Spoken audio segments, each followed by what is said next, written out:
Hello, fellow innovators. This is Patrick Emmons. And this is Shelley Nelson.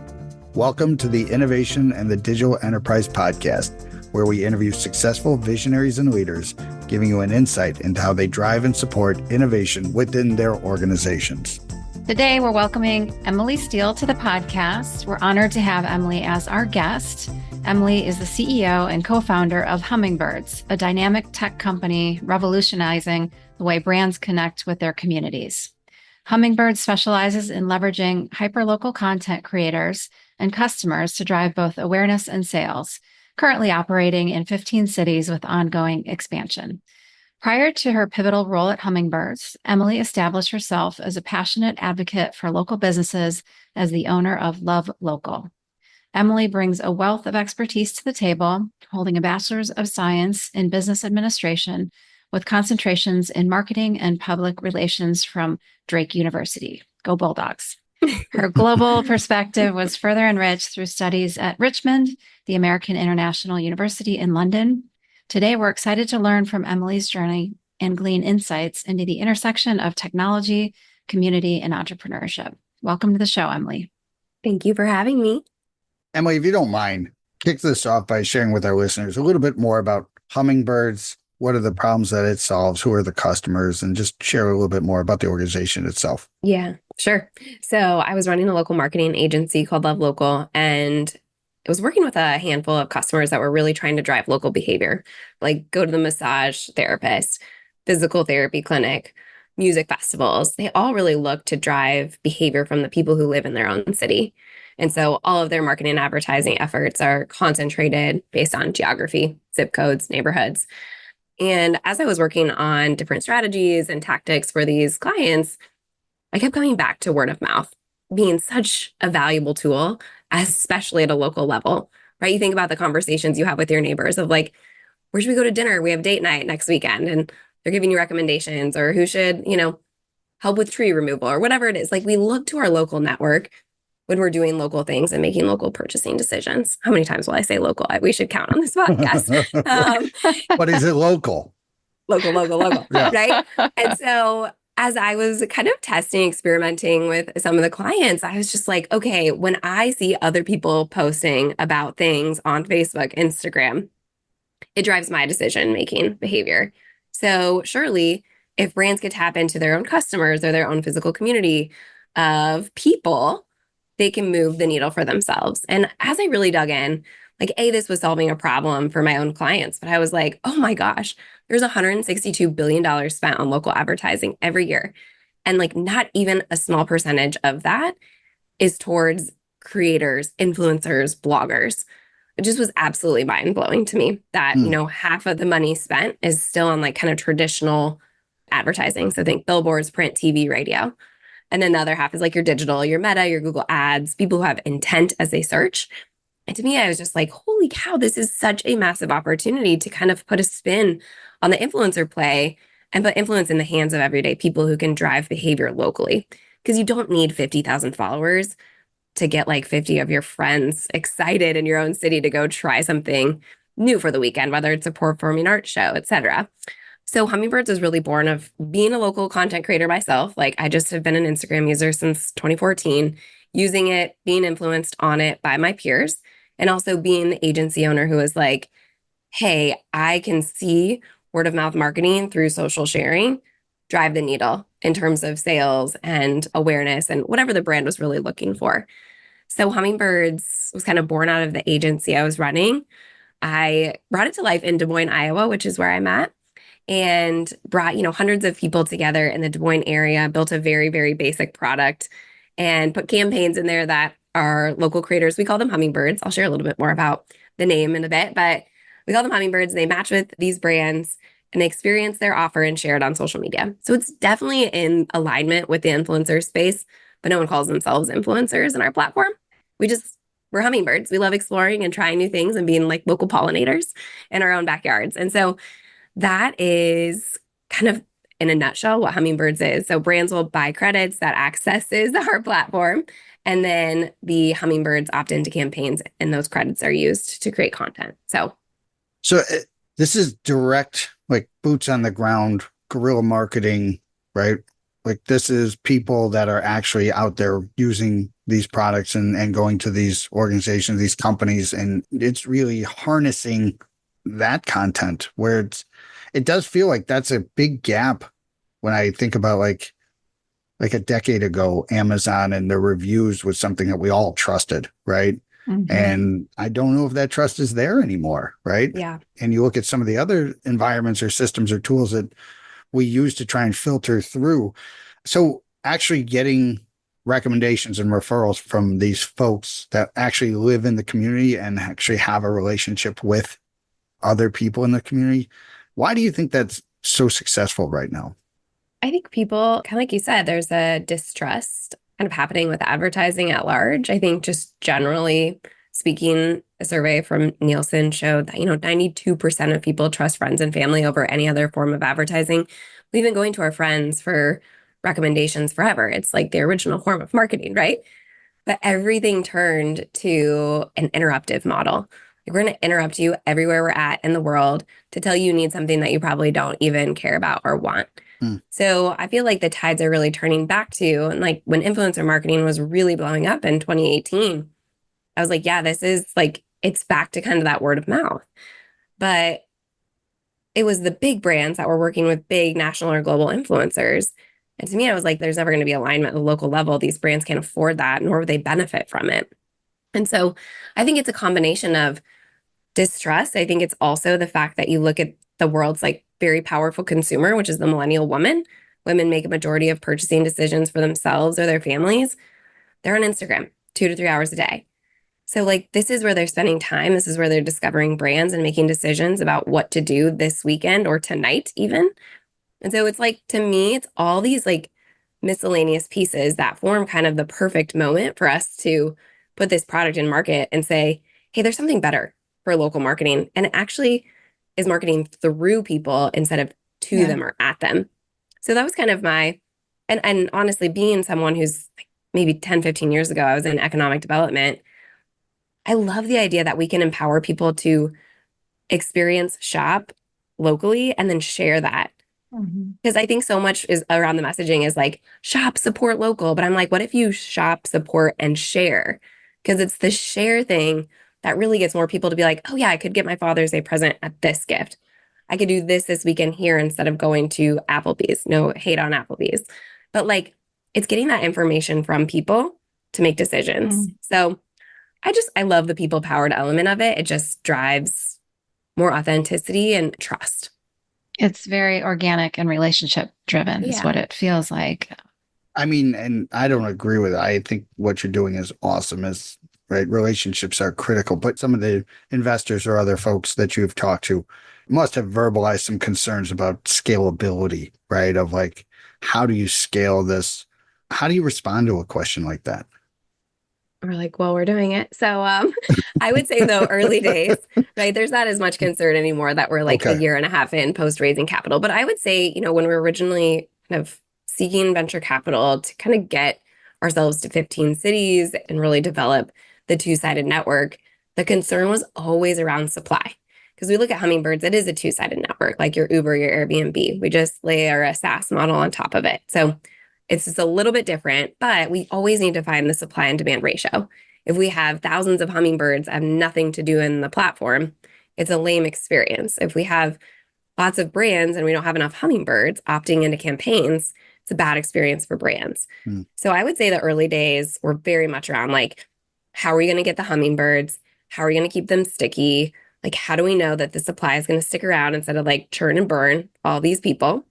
And so for us, it was all around building a community-centric brand. And that's like my secret sauce. I've been doing that in Des Moines in the last decade, building community-based brands and events. So I know how to bring people together under kind of a shared vision and excitement. It's all about go discover things in your own backyard and share that. And we bring people together through meetups or through online forums where they feel like they're connecting with people who are like-minded, who care about doing things, getting out in the community, meeting early adopters who are also excited about like the new cocktail bar opening down the street. So I think it's about that. For us, when we think about our moat, it is the community centricity of it. And so that's really like the leading conversations early days we were having with investors. It's kind of that playbook to get hummingbirds and keep them around, which has proven successful over the last kind of 2-ish years. Any big learnings or surprises over the last couple of years since you launched? Yeah, I think what's been really interesting, the heart and soul of the brand is always going to be around geo. Like, what are you doing in your own backyard? I would say our messaging in the beginning was like, go try local brands and experiences. However, we started playing around with some CPG brands. We had a hot sauce company and an ice cream sandwich company, which is fantastic this time of year, especially. And we were like, hey, we're going to see if we can get your product into Hummingbird's hands. Like, we're going to offer a discount. We're going to be like super generous because we want to learn about this vertical and see if, hey, people locally opt into these campaigns. Are they interested in CPG brands or do they just want to do local things? Well, the Hummingbirds end up loving these CPG products because they get like a $50 gift card to go to their local grocery store to pick up a hot sauce that's, $7.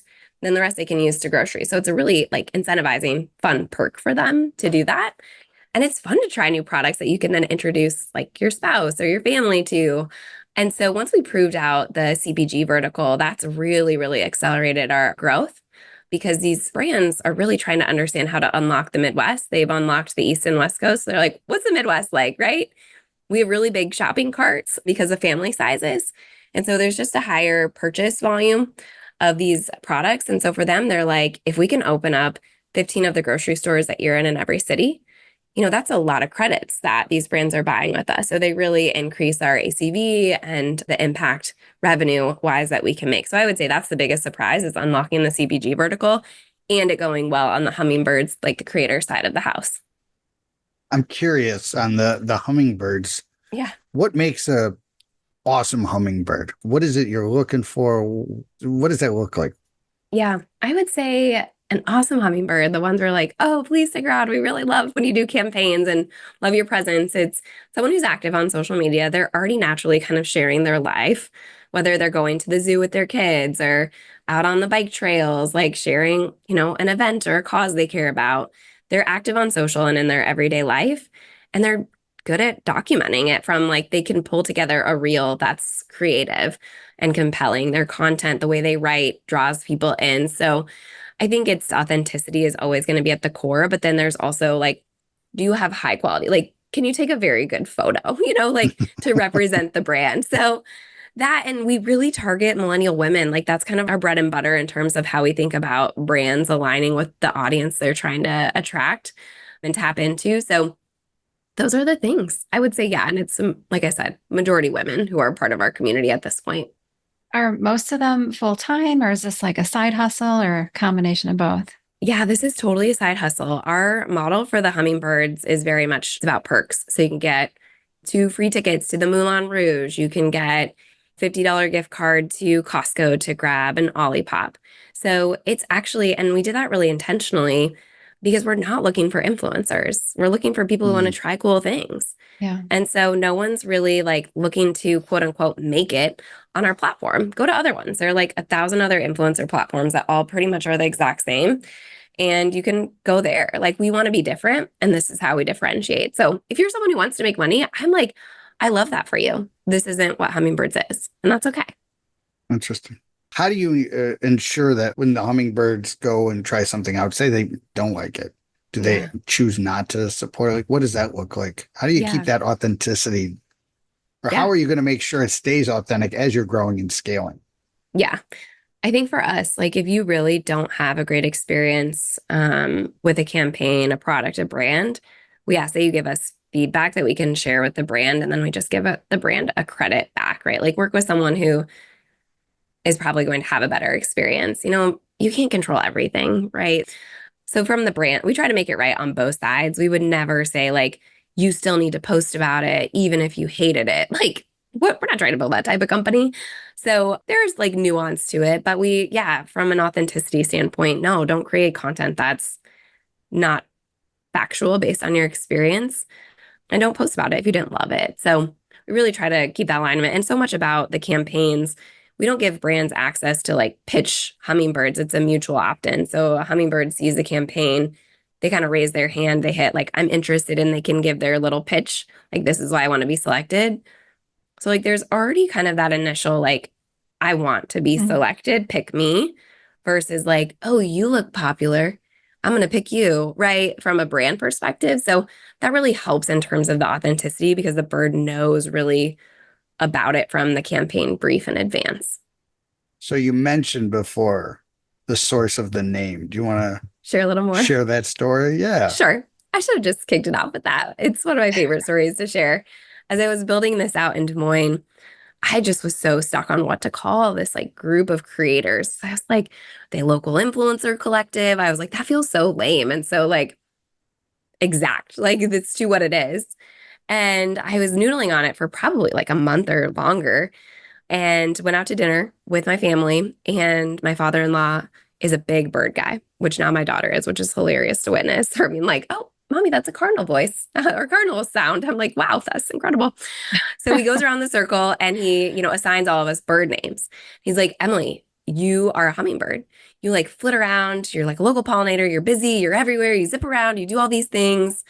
And I was like, that's the community, right? Like that's exactly the type of people I'm bringing together in this city.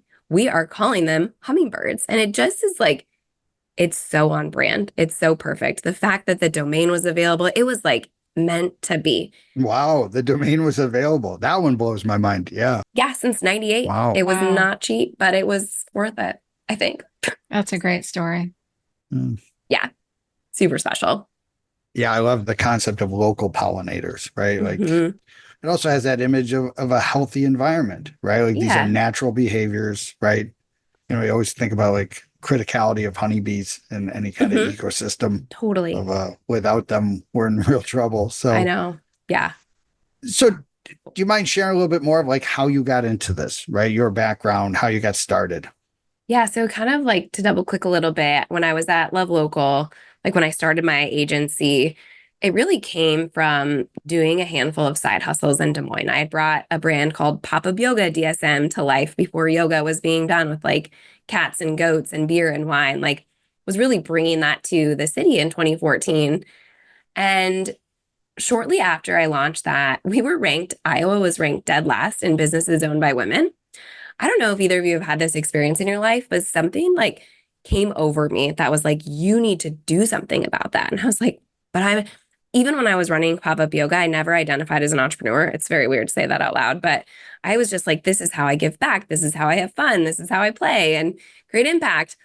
So when I felt like I needed to do something for the women entrepreneurial ecosystem, I was like, kind of felt like a fraud, right? Because I'm like, I'm not a woman business owner. Who am I to fix this? But the opportunity presented itself as it does in the craziest of ways. There's a women's networking group called Fem City Des Moines, and it was kind of getting off the ground in Des Moines, but never quite got the momentum. And so a woman was moving away. She's like, do you want to run this thing? I'm like, I'll give it a try. Like, this feels like a way I can make a difference. Spun up that organization to over 500 members, made it the fastest growing chapter in the country since it's kind of a chapter-based model. And had these moments of like pop-up yoga was really successful getting all these people to the events. Fem City Des Moines became this like iconic chapter across the country. Like, I'm really good at building brands. I love this. I'm going to start my agency to teach brands and execute with brands the way I build my own kind of side hustles, if you will. And so a lot of it came from just like being a community builder and wanting to bring community building strategies into marketing, really bring kind of that people element into it. So that's a piece of it. And like I had mentioned very briefly, right out of college, I did community development, economic development. So I really understand the power of local people engaging in local communities and how that impacts sales tax and what sales tax dollars do for our cities. Like, it's so nerdy, but it's all those passions combined that really led to Hummingbirds kind of claiming a different type of voice and stance on kind of the influencer space. So I'd say those are a few of the pillars. That's awesome. One, you've had, like you mentioned, a lot of growth. So 400% growth over the last 2 years. Been crazy. It's crazy. And you're looking at invading Chicago, taking. Here we come. There you go. Yeah. I remember the first time I went to go pitch somebody in New York, and I remember thinking, Wow. oh, this is the big city. And yeah, we got run out of town hard. But, made a comeback. I'm sure you'll be more successful than we were. It was just me and my big mouth that, never the Oh my recipe for gosh. success. But having so much success over the last 2 years, how did that happen? Right? Like, what were some of the critical things that you did to really, clearly, I think you touched on something that we're all looking for, Yeah. being genuine and like to the point of like, hey, we used to ask our neighbors, where'd you Mhm. get that? Right. And like really tapping into that in the digital and a new generation, I think is tremendous. Mhm. And, but the build it, they will come is not really true. Right. So what Mhm. are some of the things that you've done that you think are really critical behaviors that set the stage for you to experience such success?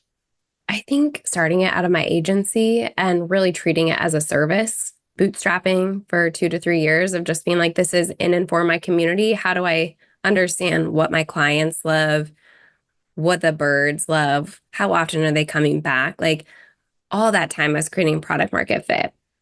Once that felt really good and brands were like, when are you going to these cities? Birds were like, I'm leaving Des Moines. Are you coming to St. Louis? Are you going to Minneapolis? Like the demand was so present. And to me, I was like, I don't think it's right or wrong, by the way. I just wanted to prove it could work before I raised capital. I know there are a lot of, and frankly, like timing worked out because raising capital on an idea isn't as accessible unless you're a very, very seasoned entrepreneur in the tech startup space, right? So I knew like we had enough motion, we had revenue in the door, customers were coming back for multiple campaigns, birds were coming back. I was like, if we raise a million pre-seed round, I have full conviction that a few people on the sales team opening up a few more cities will ignite revenue. And so it was, I think it was the product market fit exploration and having near certainty of how the model could scale versus a pro forma that's kind of BS, right? So I think that was a big piece for me. And then to prove out those milestones so quickly led to raising our next round of capital, which we're going to 5x our growth this year because we had Wow. confidence on exactly what we're raising money for, what it was going to do. And so I think those are the pieces. And same with like, I would say too, our OKRs are really, really strong and there's company alignment across all of them and what people are expected to do and like how like their ownership on the team and what that means. And so feels like all of that has really come together and it's just like it's a fun company, right? Like what we're doing is fun, it's impactful, it's meaningful. And so the culture is just really strong, which means we have pretty high performance internal too. That's awesome. So, Emily, when you do these pitches, you're probably asked, who's your competition or is there competition out there? What's kind of your answer to that? I feel like, yeah, there's a competition. I would say in the small business space. So if we're really targeting people who are brands that are really operating in one city or a few locations, the competition is other local advertising. They're like, oh, I'm putting budget to billboards, I'm putting budget to TV. So like we would dip into existing budgets versus like a net new.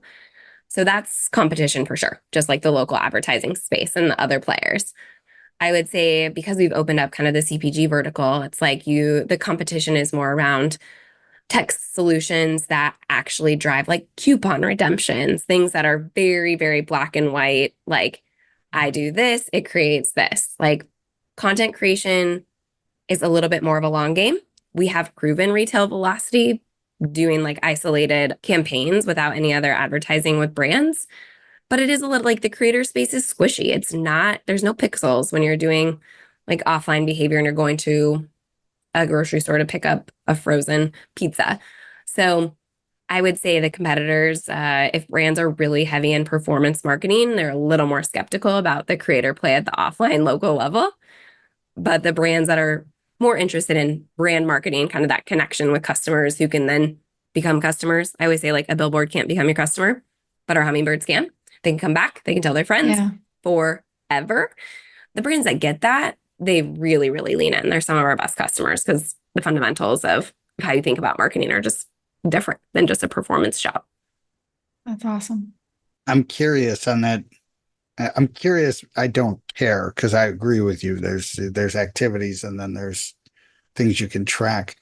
Is there a way for you to know the impact? Is there a way for you to quantify and qualify and say, hey, this is, or is it a little bit more the heuristics of it, right? Is there like clear, because you mentioned coupons, and it's amazing, I think, in today's world, right? After the preceding decade or so of like easy money, suddenly people are clipping coupons again. It was a big conversation point the other night. And so obviously people looking to get their dollar to go further. Yeah. But when you go to work with a new customer, is there a story that you're able to tell them about like, hey, we were able to drive this amount of new business, repeat business, or is it just really more of a faith? It really depends on what the brand is looking for. I see three buckets typically populate in conversations with like kind of in the sales calls. It would be, hey, are you looking kind of for reach, engagement, impressions? Are you kind of playing like the billboard game? Because that's, you're trying to get your message out, push it out, reach impressions, like bubble up into this campaign's success, etc. So some people play just there. We want local awareness, we want local buzz. Like we don't need hard, concrete results. Okay.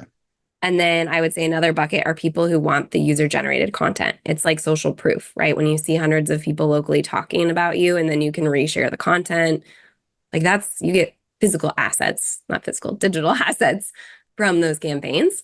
That is like undeniably valuable in 2024 and will continue to be other people creating your content on your behalf. And then I would say there are always going to be the brands that want to prove like hard ROI. And that's really in the CPG space when you can see retail velocity, see how many units are moving off shelves in very specific retailers. And so they can track that at like a store level, which is super helpful. But there are some brands that are like, hey, we look to see if someone came in once, if they come back again. And we know if they come back again, they're probably going to come 10 times. And we know the value of 10 visits is X dollars. So those are the conversations we're having on calls that just ensure that they're going to be set up for success. Because this is not like oh my gosh, a local celebrity is going to talk about you and your business is going to transform overnight. I think people wish those things were real, but I just don't think they really are anymore. So Yeah, that's great. But Margaret or Liz or Steven, right? I followed this guy. He's all over town. He knows all the good places. She knows where to get this done.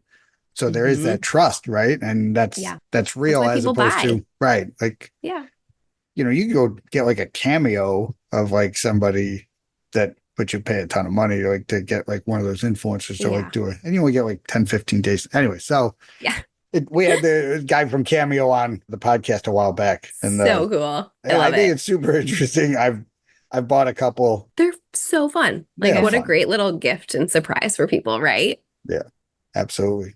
Emily, you recently announced that you're involved in a competition coming up. Can you tell us more about that?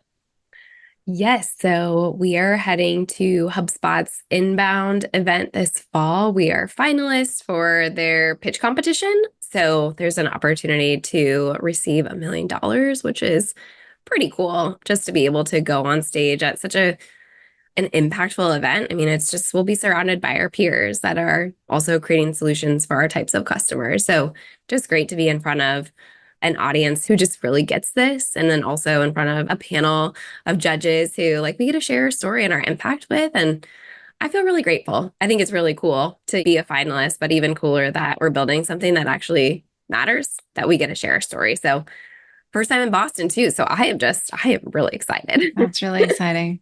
Yeah. Awesome seafood places all over the place, right? As Midwesterners, I know. We, if it's barnyard animals, we're the best. But when it comes to fish, nothing beats New York or Boston from my experience. Yeah. So, but the HubSpot thing, I think is super interesting. I'm a big fan of HubSpot. I think they've done a tremendous job over the last, in the post Salesforce world, really. Yep. Is that a platform that you would see integrating your solution into? Is that something that you see like being in their marketplace or something to that? Is that something you would see potentially? I can't quite envision it black and white today, but there's something there. Like we're definitely digging in with our team just to be like, what is it? Like, is there something like the way we sell today wouldn't make an integration totally feasible, but I think once we move more towards like a product-led growth versus a sales-led growth motion, it makes more sense to think about like integrations and things like that with the HubSpots of the world. But I'm like, I think we get to figure some of that stuff out in the next year or two to see like, how do we amplify each other's audiences and add value in the kind of the small business or local behavior drivers of the world. Awesome. Well, this is really exciting. Very happy for you. It sounds like as you're growing, you're looking for organizations that want to have hyper local touch when it comes to their marketing strategies and looking for the hummingbirds of the world. Absolutely. And find a home where they can be around other little birds that buzz about and go and pollinate and stick their nose into things. It's a nose, right? Is that a beak? I guess it's got to be a totally beak. a beak. It's totally a beak. It's not a nose. The fun facts I know about hummingbirds now, I'm just like, this knowledge it's gotten too far. All right, I'm going to put you on awesome. the spot then. What is the most interesting thing about hummingbirds that most people don't know? People might know this, how they're like their wings, the wing beat is so fast. They can like go backwards and forwards. You know, they just like can flutter and be present in one spot. It's just so remarkable to me. I think my favorite fun fact about hummingbirds though, is a group of hummingbirds is called a charm. And I just was like, that's so sweet. that is so perfect. Because like a group of crows is called a murder. Can you imagine if we had a murder of hummingbirds? I'd be like, that is off-brand, friends. So the fact that it's a charm of hummingbirds, I was like, say no more. This is the company name. That's Here we go. awesome. Yeah, there's some animals where it's like it's a business. I forget, like otters or something like that. Yeah. But yeah, a murder of crows is right. I'm like, yeah, just wouldn't do it for me. Poor crows. I mean, what did they do? Like they're not troublemakers. But yeah, so a charm. That's interesting. That one I did not know. So that's good That's your stuff. fun fact. I love it. Yep. Take it with you wherever you go. Emily, thank you again so much. We wish you nothing but the best. Good luck. If there's anything we can do to help, and for our listeners out there, if you feel like you've been missing out on finding yourself as a hummingbird, or if you're looking for an opportunity to engage a new hyper-local marketing strategy, definitely check out, I think it's hummingbirds.com.